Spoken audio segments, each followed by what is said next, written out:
आज मैं आपको त्रिकोणमितीय अनुपात में sine theta, cos theta, tan theta बताऊंगी। ये किसके ऑपोजिट होते हैं, किसके उलट होते हैं।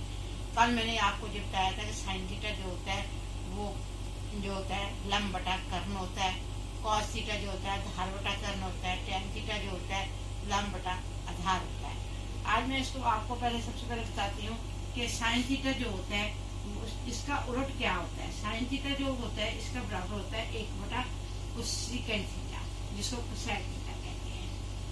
आप अगर कोई पूछे कोसेक थीटा किसके बराबर है, वो 1/sin थीटा इक्वल होता है। इसी तरह जो होता है कॉस थीटा जो होता है वो हमारे पास जिसको कोसाइन थीटा बोलते हैं, ये होता है 1/sec। और इसी तरह जो है सेक थीटा जो होगा वो बराबर होगा 1/cos थीटा के। और टेन थीटा जो होता है वो किसके इक्वल होता है 1/कोटेंजेंट थीटा, जिसको कॉट थीटा बोला जाता है। थीटा बराबर होता है 1/tan थीटा। और टेन थीटा जो होता है वो किसके बराबर होता है sine theta upon cos theta, sine theta upon cos theta.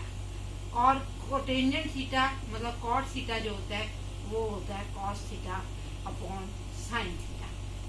इसके बाद देखो आप हमें ये देखना होता है कि साइन 90 प्लस थीटा या कॉस 90 प्लस थीटा या 180 माइनस थीटा ये किसके बराबर है। इसको देखने के लिए हम एक डायग्राम बना लेते हैं। उस डायग्राम के अकॉर्डिंग जो है हम देख लेते, पता चल जाता है कि कौन से साइन किस तक साइन तक जो है कितने डिग्री एंगल तक जो है हमारे जो है प्लस माइनस होते हैं।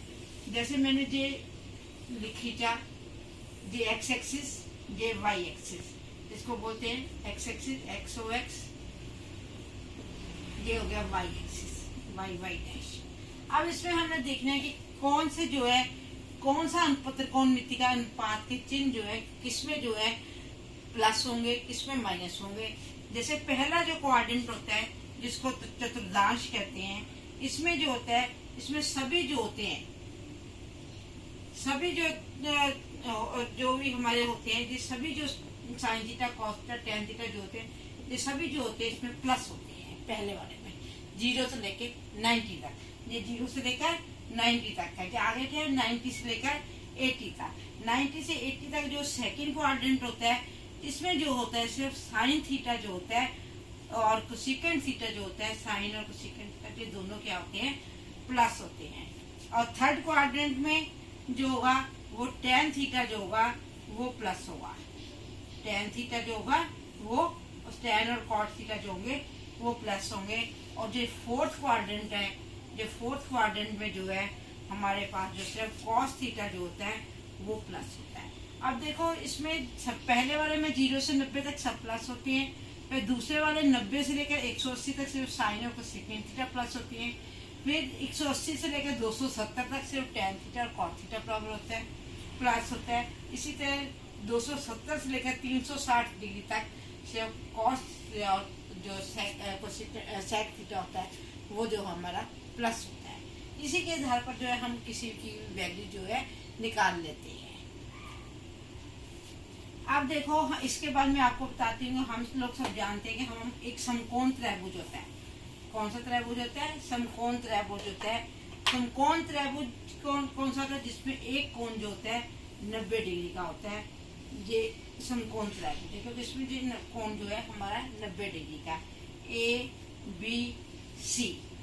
अब देखो इसमें हमें ये पाइथागोरस थ्योरम के हिसाब से क्या होता है, ये हमारा आधार होता है, ये हमारा लंब होता है, ये हमारा कर्ण होता है। अब आधार और कर्ण ये क्या है आधार और ये क्या है लंब, ये क्या है कर्ण। हम लोग सब जानते हैं कि कर्ण का स्क्वायर जो होता है बाय पाइथागोरस थ्योरम के कर्ण का स्क्वायर जो होता है वो बराबर होता है लंब का स्क्वायर प्लस आधार का स्क्वायर, लंब स्क्वायर और आधार स्क्वायर।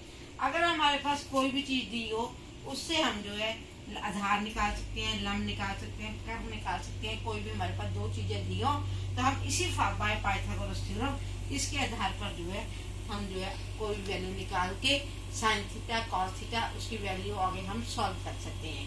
मैं इसको आपको एक उदाहरण के द्वारा बताऊंगी कि इसको हम जो है कैसे निकाल सकते हैं। किसी की वैल्यू अगर निकालनी हो तो हम कैसे निकाल सकते हैं।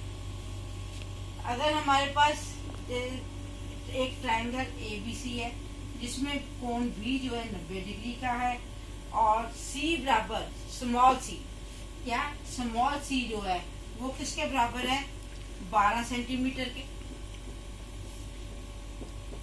स्मॉल c किसके बराबर है 12 सेंटीमीटर के और स्मॉल a जो है 9 सेंटीमीटर के बराबर है। तो हम जो है कहते हैं इससे हम cos A या cos A या cos C किसी की भी वैल्यू जो है निकाल सकते हैं। मैं पहले निकाल के आप किसकी वैल्यू निकालूंगी, पहले cos C की, cos C की या cos A की किसकी वैल्यू मैं जो आपको निकाल के बताऊंगी। आप देखो स्मॉल c का मतलब क्या होता है, ये मैंने आपको पहले भी बताया था कि स्मॉल c जो होता है जिसमें c वाली साइड ना हो वो साइड जो होगी स्मॉल c होगी, जिसमें जो है c नहीं आता होगा। जैसे AB क्या है हमारे पास, क्या आएगी AB जो होगा वो हमारी क्या होगी ये स्मॉल c होगी। ये कौन सी साइड होगी, ये स्मॉल c होगी।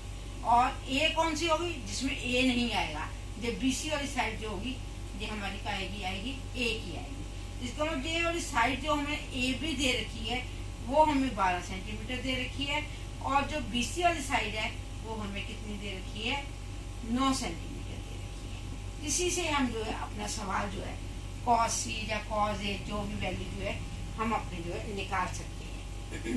अभी मैं आपको निकाल के बताऊंगी कि कैसे जो है हम निकाल सकते हैं। पहले तो हमें सभी इन चीजों के अगर जो A है जो C है इसमें B नहीं है, इसका मतलब ये स्मॉल b होगी साइड, ये कौन सी साइड होगी स्मॉल b होगी। अब मैं इसको सॉल्व करके आपको बताऊंगी इसी फार्मूले के आधार पर कि हमें cos C निकालने के लिए हमें जो है सबसे पहले वही फार्मूला लगाना पड़ेगा कि कर्ण द स्क्वायर बराबर लंब द स्क्वायर प्लस आधार द स्क्वायर। अब हमारे कर्ण द स्क्वायर क्या है b द स्क्वायर, कर्ण द स्क्वायर किसके बराबर है b द स्क्वायर और जो है लंब द स्क्वायर किसके बराबर है c द स्क्वायर और आधार द स्क्वायर बराबर किसकी है a the square, small a the square. ये स्मॉल अक्षर में होते हैं, जो अक्षर ना हो वही साइड जो होती है स्मॉल a या स्मॉल b होती है। अब देखो इसमें जो है स्मॉल c जो है किसके बराबर है 12 द स्क्वायर, ये किसके बराबर है 9 द स्क्वायर, इसके बराबर है 9 द स्क्वायर। ये कितना आ गया 144 प्लस 81। अब ये टोटल करो कितना बना है 4 और 1 5, 8 4 12 और ये कितना आ गया 225।